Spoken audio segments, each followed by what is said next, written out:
धरून जाय मग राम नामी उपजे आवडी सुख घडो घडी वाढो लागे कंठी प्रेम दाटे नयनी नीर लोटे कंठी प्रेम दाटे नयनी नीर लोटे हृदय प्रगटे राम रूप मग राम नामी उपजे आवडी सुख घडो घडी वाढो लागे तुका मने साधन सुलभ गोमटे तुका मने साधन सुलभ गोमटे परी उपतिष्ठे पूर्व पुण्य मग राम नामी उपजे आवडी सुख घडो घडी वाढो लागे विठ्ठला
मग राम नामी उपजे आवडी सुख घडो घडी वाढो लागे प्रस्तुत श्रावण महिन्यातील एकादशीच्या निमित्तानं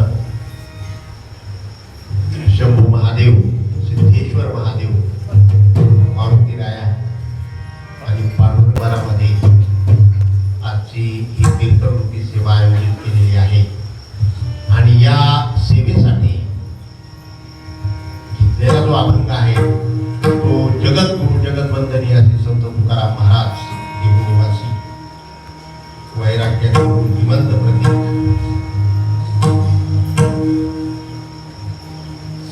यांचा 4 चरणांचा संतपर प्रकरणातला अभंग आहे. या अभंगामधून संतांच्या सहवासाचं, संतांच्या संपर्काचं, संतांच्या सानिध्याचं काय महत्व आहे हे तुकाराम महाराज आपल्या समोर विषय करतात. विठाला विठाला संत चरणरज लागता सहज वासनेचे बीज धरून जाय. सुरुवातीला आपल्या वारकरी संप्रदायामध्ये आणि एकूणच हिंदू संस्कृतीमध्ये मंगलाचरण नमन करण्याची पद्धत आहे. माऊलींनी त्यांच्या ग्रंथामध्ये ओम नमोजी आज्ञाकडून मंगलाचरण केलेले आहे.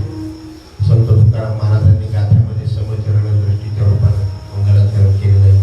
तसंच कीर्तनामध्ये सुद्धा मंगलाचरण करण्याची पद्धत आहे. पांडुरंगा करू प्रथम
श्री रंगनाथ गुरुराज वर्यम मुमुक्षुनाम ज्ञानदानैकलक्ष्यं प्रभावती क्षेत्र निवासिनंतं नमामि वेदांत वेदां वरिष्ठं शरण शरण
संतांच्या चरणाची जर धूळ जरी नुसती आपल्याला लाभली किंवा लागली, लागता सहज म्हटले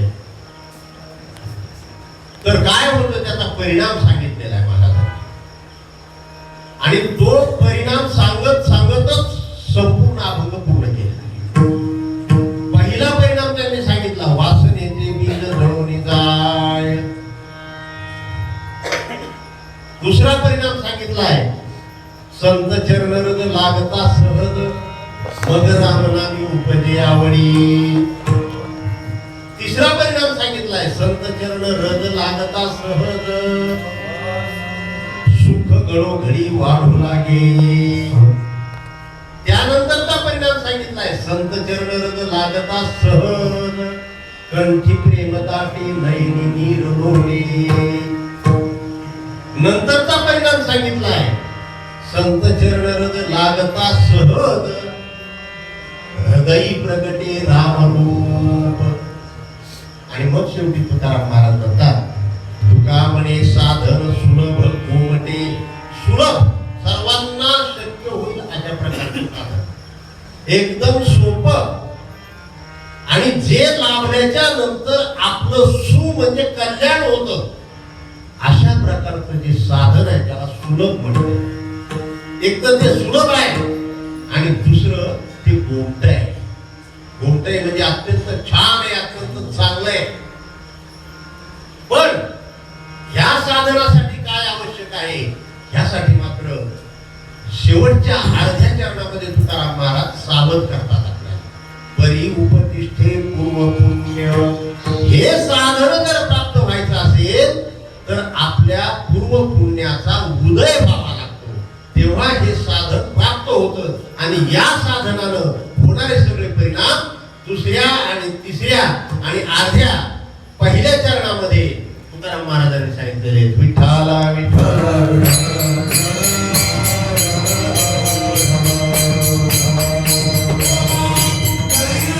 मनुष्य देहामध्ये जन्माला आलो, स्त्री असो की पुरुष असो, हा नरदेह आहे, हा पुरुष देह आहे. आणि या देहाला येण्याचं कारण काय असावं, कशासाठी आपल्याला हा देह लागला. या जगतामध्ये आपल्याला दिसतात कुत्रे, मांजरे, डुकरे, डोंगरे, टेकले, मच्छरे, किडे, मुंग्या, वाय, काय जे काय असतील ते अनंत प्रकारचे प्राणी. 84 लक्ष योग सांगितले. 84 लक्ष प्रकारचे जीव पृथ्वीवर आहेत. आणि ह्या जीवापेक्षा आणखी वेगळे जीव वृक्षाच्या रूपामध्ये आहेत. तेही जीवच आहे. त्यांची वाढ होते, लहानचे मोठे होतात. वृक्ष सुद्धा म्हातारा होतो आणि शेवटी वृक्ष सुद्धा मरतो. जसे आपण म्हातारे होतो, जन्मतो, वाढतो, मोठे होतो, शेवटी म्हातारे होतो आणि देह पडतो, तसा वृक्ष सुद्धा शेवटी म्हातारा होऊन पडतो. त्याच्याही पलीकडे जाऊन सांगायचं का, लोह लोष्ट पाषाण ह्या सुद्धा योनी आहेत, हे सुद्धा जन्म आहे. ज्याचं घनघोर अशा प्रकारचं पाप असेल संचितामधलं भोगाला आलेलं त्या जीवाला लोहलोष्ट पाषाणाची योनी करतात. आणि ज्यांचं पाप जास्त आहे पुण्य कमी आहे त्यांना ते पाप फेडण्यासाठी कुत्र्या मांजरांचा यांचा जन्म घ्यावा. कारण त्या देहामध्ये फक्त भोग भोगायचे असतात. आहे नशिबाला आलेलं ते फक्त प्रारब्ध भोगायचं. कारण त्या देहामध्ये कुठलंच कर्म घडत नाही. महाराज हत्तीने एखादा माणूस सोडलेलं उचलून आपटला तर त्याला शिक्षा होती का कोर्टातून? नाही. कुत्रा चावलं माणूस पिसाळून मेला त्या कुत्र्याला शिक्षा होते का? नाही. त्याच्यामुळे त्या कर्माची जबाबदारीच नाही. नवे नवे कुठल्याच कर्माची जबाबदारी इतर देहामध्ये नाही. कर्माची जबाबदारी फक्त मनुष्य देहामध्ये. म्हणून आपण कर्माची जबाबदारी घेऊन या देहामध्ये जन्माला आणि हा जन्म आपल्याला लाभला कसा? पाप पुण्य समान समी देहे पाविजे कर्मभूमी. ही कर्मभूमी आहे. इथं आपल्याला हे जंक्शन स्टेशन गुरुजी सांगायचे. गुरुजीच्या कीर्तनामध्ये गुरुजीच्या ग्रंथामध्ये सुद्धा आहे. मनुष्य देह हा जंक्शन स्टेशन आहे. इथून नरकालाही जाता येतं, इथून स्वर्गालाही जाता येतं, इथून वैकुंठालाही जाता येतं आणि इथंच मुक्तही होता येतं. विठ्ठला विठ्ठला.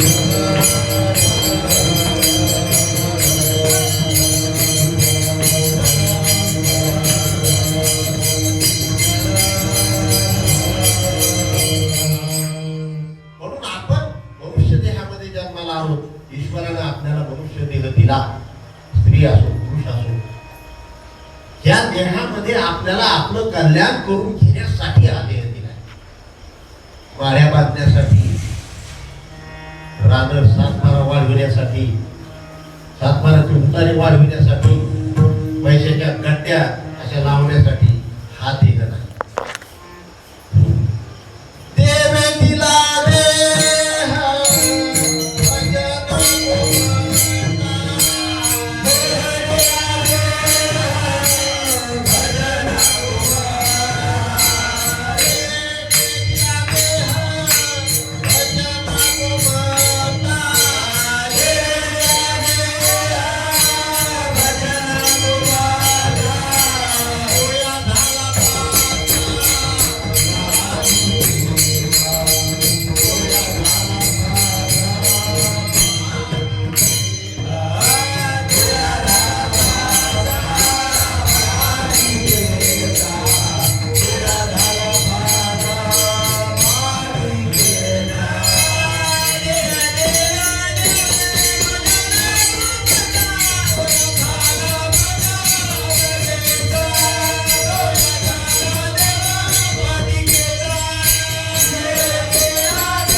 भजनासाठी दिलाय. पण आपल्याला बाधा झाली. कशाची बाधा झाली? प्रपंचामध्ये रमण्याची बाधा झाली. आपल्याला वाटतं आपल्याला प्रपंच करण्यासाठी देह दिला. मुलं लेकरं घरदार मुलं जनावरं संपत्ती पद प्रतिष्ठा सन्मान मान हे मिळवण्यासाठीच आपल्याला हा देह दिला नाही. श्रीमंत होण्यासाठी देह दिला नाही. खरं पाहायला गेलं तर हे सगळं प्रपंचाचं स्वरूप आहे. आणि आपल्या या नरदेहामध्ये जर आपण फक्त श्रीमंतीच कमवली, फक्त मुलं लेकरच केले, फक्त घरदारण हेच गोळा केलं, मला सांगा आपल्यापेक्षा चांगले घर ज्यांना हातपाय नाही ते बांधतात बरं का. सुगरणीचा खोपा कोणता धागा कुठून कुठे गेलेला आहे कळलं का? तिला काय हात आहे का पाय? काहीच नाही. पण तिचा खोपा अशा ठिकाणी असतो की तिची पिलं त्याच्यामध्ये एकदम सुरक्षित असतात. विहिरीच्या काठाला एखादं झाड असलं, त्या झाडाच्या फांद्या विहिरीवर लोंबत्या असतात आणि त्या लोंबत्या फांदीला ती सुगरण झोका बांधते. कोणताच प्राणी येणार नाही, येऊ शकत नाही. किंवा नदीचा मोठा डोहा असेल, त्या डोहाच्या वर झाड असेल, तिथं ती सुगरण पप्पा बांधते. किती कलाकुसर असते. मुंगी केवढीशी असते, मुंगी एवढी एवढी लहानशी, आणि वारुळ केवढं असतं, भलं मोठं बांधते. लहानशी मुंगी मोठं घर बांधते. आपलं घर केवढं असतं, त्या तुलनेमध्ये जर पाहायला गेलं ते केवढं आहे. तुम्ही म्हणता आम्हाला लेकरं बाळा आमचे डॉक्टर आहेत, अमुक आहेत, इंजिनियर आहेत, हे ते अमुक आहेत, अमुक आहेत, आम्ही हे केलं कमावू. माणसाला एका वेळेला किती लेकरं होतात? एक झालं तर चुळत. ते मी दोनच रंगाचे असते, एक तर गोरा असतं नाही तर काळा. डुकरीनेला किती होते त्या एका वेळेला? 10-12. ते रंगीबेरंगी असते. कुत्रीला 5, 6, 7 रंगीबेरंगी वेगळ्या वेगळ्या रंगाचे. मग प्रपंचामध्ये ते समर्थ आहे का आपण समर्थ आहे? ते समर्थ ठरले ना आपल्यापेक्षा. मग त्याच्याकडे पाहून तरी आपण हे लक्षात घ्यावं की आपण या जन्मामध्ये आलो का हा प्रपंच करण्यासाठी नाही आलो. आपल्याला जे हात, पाय, कान, नाक, डोळे देवाने दिलेत ते कशासाठी दिलेत?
कशासाठी?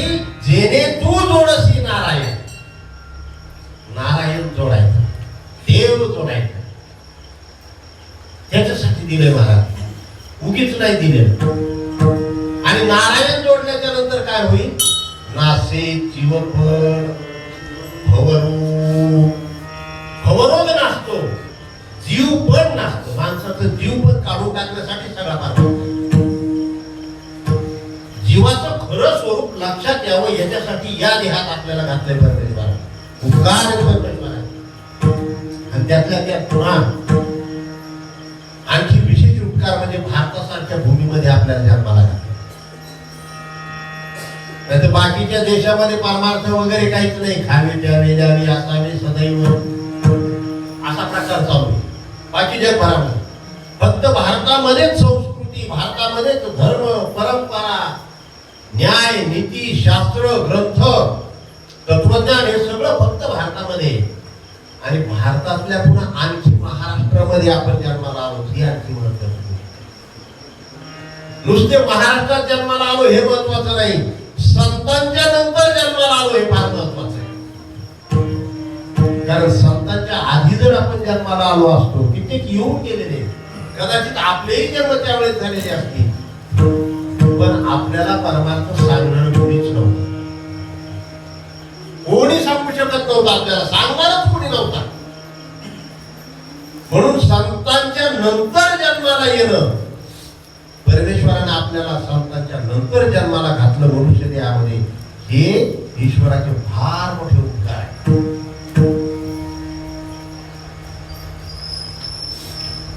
कारण संत सगळ्या प्रकारचं मार्गदर्शन नाही ते संत काढतात. नवे नवे देवाला जे करता येत नाही ते करण्यासाठी देवच संतांच्या रूपामध्ये अवतार घेतो. विठ्ठल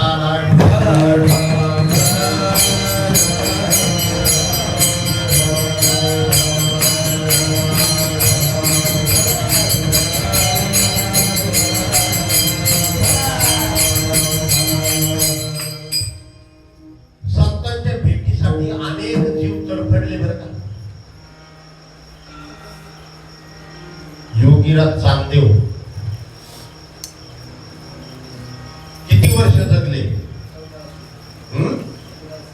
का बरं 1400 वर्ष जगले? योगीराज चांगदेवांना 6 महिने समाधी लावता येतो. त्यांना योगीराज म्हटलं नाही, अष्टांग योग साध्य केलेला होता. यम नियम, आसन, प्राणायाम, प्रत्याहार, ध्यान, धारणा आणि 8वी पायरी समाधीची. ती समाधी 6 महिने चांगदेव लावायचे. ज्या वेळेला मृत्यू येईल त्यांना माहित होतं आता ह्या वेळेला येणार, मग त्या वेळेला समाधीस्थ व्हायचं. मग त्यांचा प्राण यमाच्या दूताला सापडायचाच नाही, कारण तो लीन करून टाकलेला असायचा. लीन करून टाकलेला असल्यामुळे सापडायचा. असं चांगदेव का करत होते बरं? संतांची भेट घ्यायची. आणि 1400 वर्षाच्या नंतर माऊलींचा अवतार झाला. तोपर्यंत चांगदेवांनी वाट पाहिली आणि आहे तो देह टिकून घ्यावा. पुन्हा कधी देह मिळेल काय सांगता? 84 लक्ष एक येऊन कोटी कोटी फेरा, कोटी कोटी जन्म घ्यावे लागतात. तेव्हा पुन्हा एखाद्या वेळेला आला तर आला मनुष्य देह, पुन्हा भेटला तर भेटला. मग पुढं कधी मिळेल काय सांगता? म्हणून आता जो आहे ना हाच टिकवतो योग सामर्थ्य. आणि जेव्हा संत पृथ्वी तलावर अवतरित होतील त्या संतांना शरण जाऊन त्यांच्याकडून बोधामृत घेऊन उपदेश घेऊन मी याच देही याची डोळा भोगू मुक्तीचा सोहळा. आताच मुक्त व्हायचंय, नंतर उधारीचं नाही. आणि संतांकडे उधारीचा परमार्थच नाही, नगदी आहे सगळं. सगळं रोकडं आहे इथं. कोणतीही गोष्ट तुम्ही कर्म जे जे काही कराल, तुम्ही योग्यता जर स्वतःची प्राप्त करून घेतली तर ताबडतोब संत आपल्याला मुक्त करतात. तुम्ही म्हणाल आज कुठं संत आहे? माऊलीला झाले 750-800 वर्ष, तुकाराम महाराजाला झाले जवळपास 450-500 वर्ष. आता कुठं संत आहे? नाथ महाराजांना 500-600 वर्ष होऊन गेले, संत नाही. माऊली आज देह रूपानं जरी नसले तरी ग्रंथराज ज्ञानेश्वरीच्या रूपानं, अमृतानुभवाच्या रूपानं, हरिपाठाच्या रूपानं, चांगदेव 65च्या रूपानं आपल्या समोर आहे. माऊली शब्द रूपात आपल्या समोर. तुकाराम महाराज 4062 अभंगाच्या रूपामध्ये आपल्या समोर उभे. 4000 पेक्षा अधिक अभंग, तेवढी तुकाराम महाराजांची रूप आहे. गाथ्यामध्ये जर आपण पाहायला गेलो तर संसारी दशेतले तुकाराम महाराजही आपल्याला दिसतात, तुमच्या आमच्यासाठी. साधक दशेतलेही तुकाराम महाराज दिसतात, सिद्ध अवस्थेतलेही तुकाराम महाराज दिसतात आणि उपदेशक स्वरूपामधलेही तुकाराम महाराज. म्हणून तुकाराम महाराज गेले असं म्हणायचंच नाही, देह रूपाने गेले, पण उपदेश रूपानं, शब्द रूपानं ते आज आपल्या समोर आहे. आजही आपण त्यांची भेट घेऊ शकतो. नाथ महाराजही आहेत, भागवताच्या रूपानं आहे, भावार्थ रामायणाच्या रूपानं आहे. ज्यांना ज्ञानेश्वरीची भाषा जड वाटते त्यांना तेच ज्ञानेश्वरीतलं तत्वज्ञान एकनाथ महाराजांनी नंतरच्या काळात लिहिलेली असल्यामुळे त्या भागवतामध्ये अत्यंत सोप्या मराठीमध्ये लिहून जातात.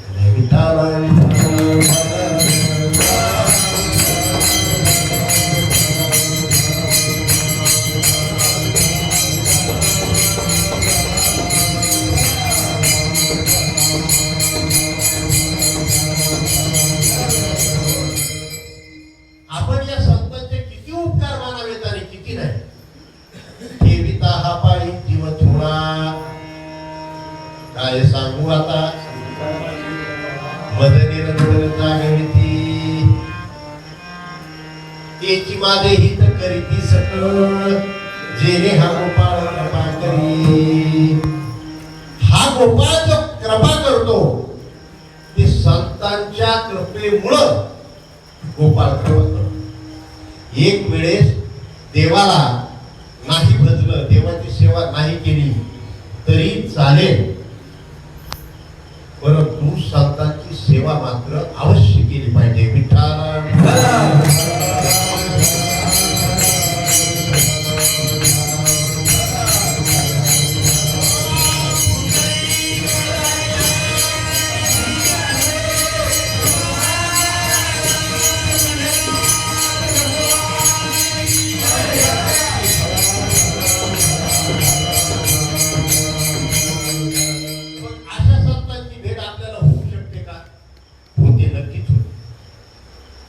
माऊलींच्या नंतर, तुकोबारायांच्या नंतर, नाथ महाराजांच्या नंतर ही संत झाले.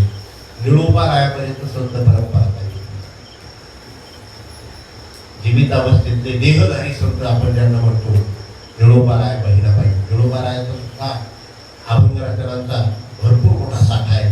बहिणाबाईची छोटी का होईना गाथा आहे.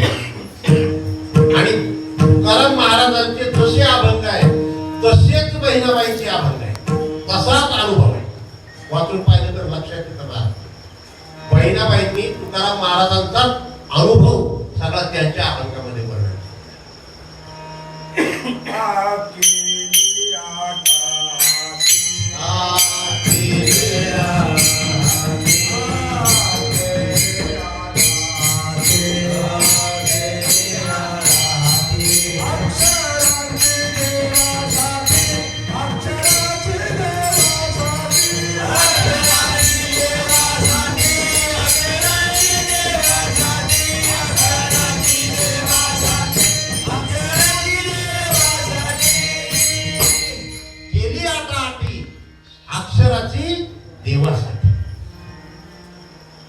देवासाठी सगळे ग्रंथ लिहिले.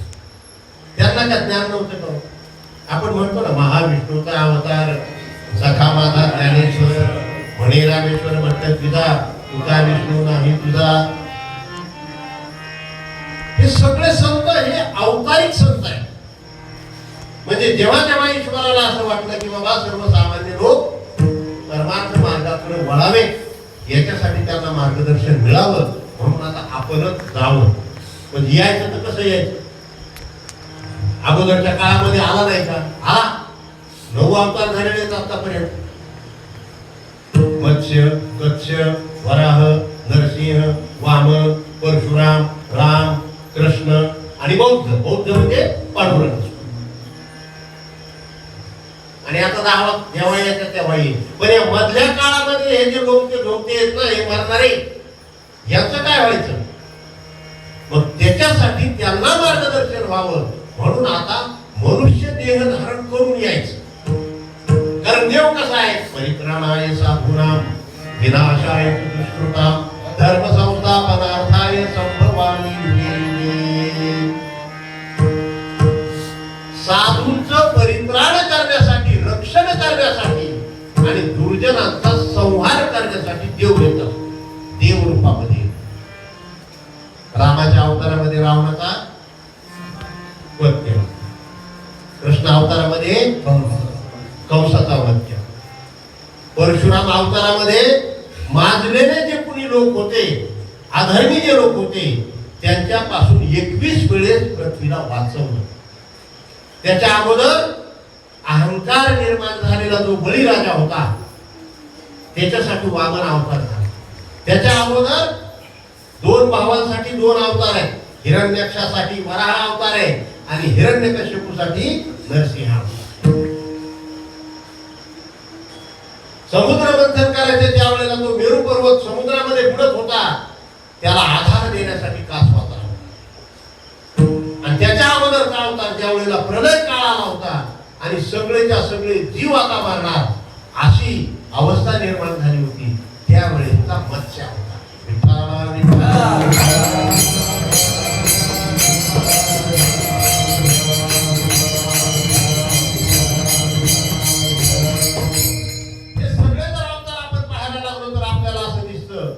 की ज्ञान प्रदान करण्याचा फक्त एकच अवतार आहे, तो म्हणजे कृष्ण अवतार. अगोदरच्या अवतारामध्ये कुठेही ज्ञान भगवंतानं दिलेलं नाही.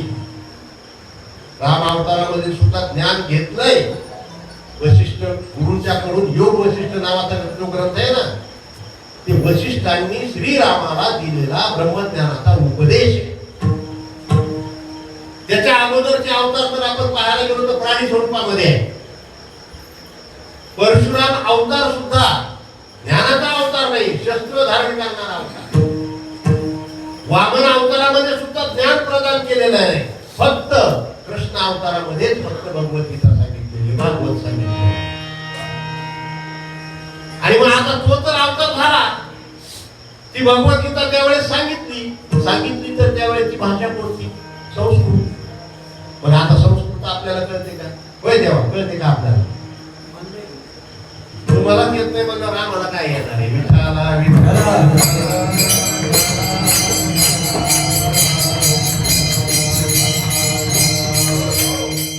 म्हणून संस्कृतातलं ज्ञान प्राकृतातलं ज्ञान मराठीमध्ये, आणि मराठीमधलंही ज्ञान एका सुट्या अशा अभंगांच्या मधून सर्वसामान्यांच्या मनापर्यंत पोहोचवण्यासाठी हे सगळं अवतार. आणि संत कसे असतात? संत कृपाळू असतात, संत दयाळू असतात. जे जग बुडायला लागले त्यांचा कळवळा येतो त्यांना. बुडती हे जन न देखणे डोळा, येतो कळवळा म्हणूनिया. हे सर्वसामान्य जी जनता आहे त्यांना कळत नाही ना बाबा, हे ज्ञान माहित नाही त्यांना. भक्ती कशी करावी माहित नाही, साधना कशी करावी माहित नाही. अनेक प्रकारच्या साधना सांगितलेल्या आहेत वेदामध्ये. वेद अनंत बोलीला अर्धयुक्ताची साधना, खूप काही सांगितलेलं आहे वेदामध्ये. आम्हाला ते कळत नाही. आणि ते करण्यासाठी आमचं जे काही 60, 70, 80 वर्षाचं आयुष्य ते पुढं पडत नाही. जुन्या काळामध्ये, अगोदरच्या काळामध्ये जे युग होऊन गेलेली आहेत, त्या युगांमध्ये आपल्याला असं दिसतंय की प्रत्येक युगाचं एक वैशिष्ट्य आहे. सत्ययुग तपसाधनेसाठी आहे, त्रेतायुग यज्ञयागासाठी आहे, द्वापारयुग हे कर्मप्रधान आहे, आणि कलियुग हे भक्ती प्रधान आहे. विठाला विठाला.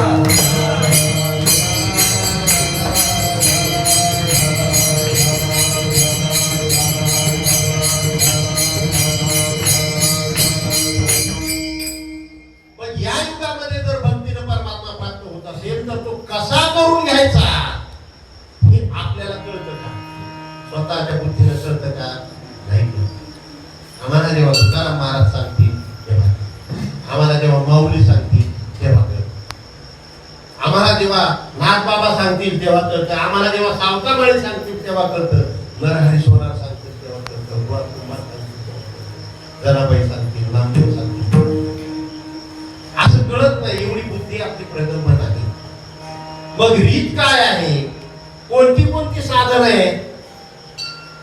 नाम साधना आहे, भक्ती साधना आहे. भक्तीचे प्रकार तरी पण आणखी किती आहेत? 9 प्रकारच्या भक्ती आहेत. मग त्याच्यातली कोणती करावी? मग कोणत्या भक्तीनं परमात्म्याची प्राप्ती लवकरात लवकर होईल?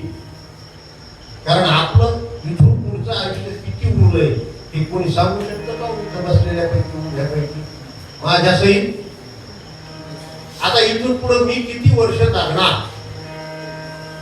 खात्रीनं सांगायचं नाही, सांगता क्षण भरपूर नाही भरवसा, कोणता दिवस येईल कैसा सांगता येत नाही. आता इथं कीर्तन करत करत उभा आहे, घरी पोहोचेल की नाही याची शाश्वती नाही. कुणाची? कीर्तनकार.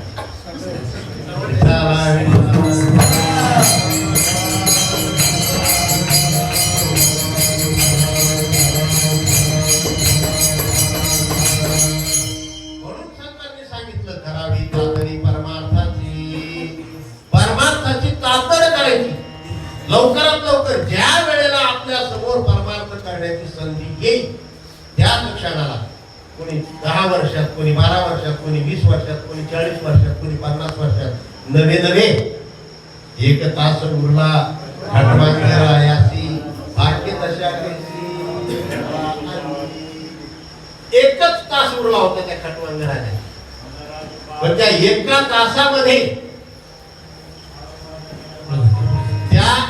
तासामध्ये त्याला कल्याण करून घ्यायचं. विठ्ठला विठ्ठला.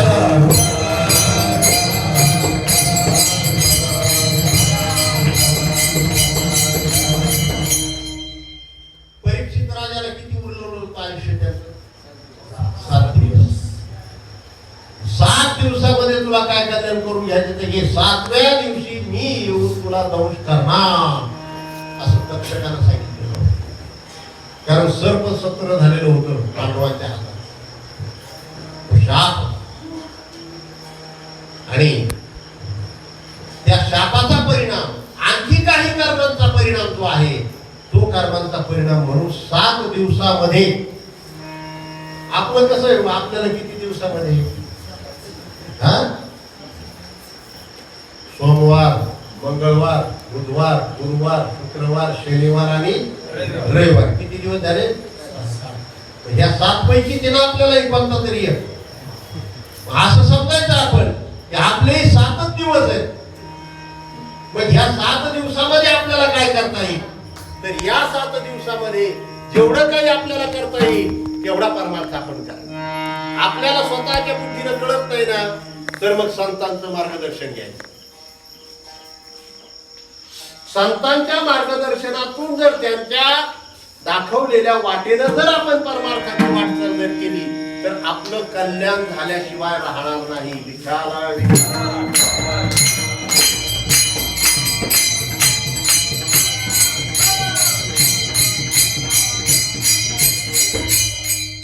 मग आता संतांची भेट होईल का? नक्कीच होईल. खात्रीनं होते. फक्त आपण तयार होऊन बसावं. तयार होऊन बसावं म्हणजे काय करायचंय? संत चरणाचा लागता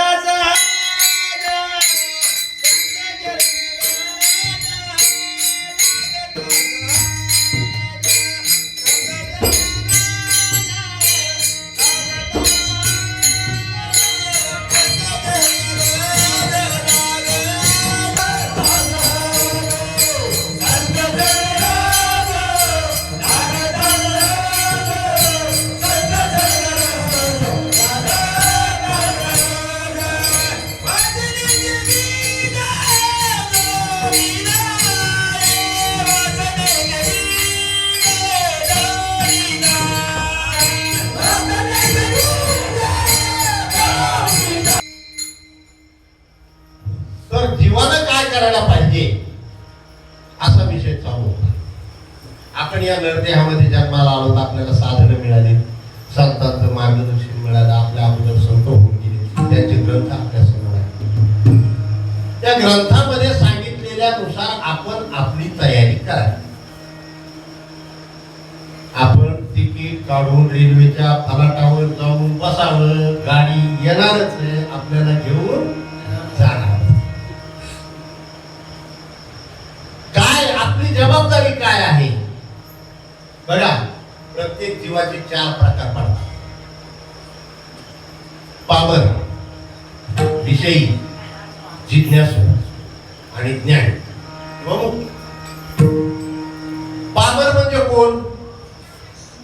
कोणत्याही प्रकारे कशाही प्रकारे संपत्ती कमवायची, धन कमवायचं, काय काय कमवायचं ते कमवायचं. फक्त संसाराची हाव करणारा, चांगला मार्ग, वाईट मार्ग, व्याजानं कमवा, कशानं कमवा, लोकांचे खिसे कापा, चोऱ्या करा.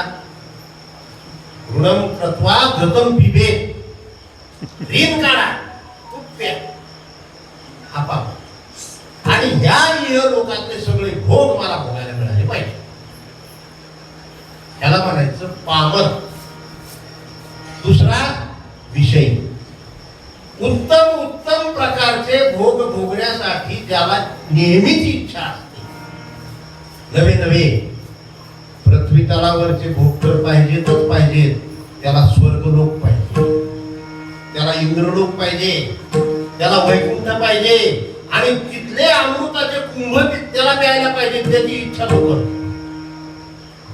ह्याला म्हणायचं विषयी. स्वर्गामध्ये जाणारा सुद्धा विषयी आहे बरं का.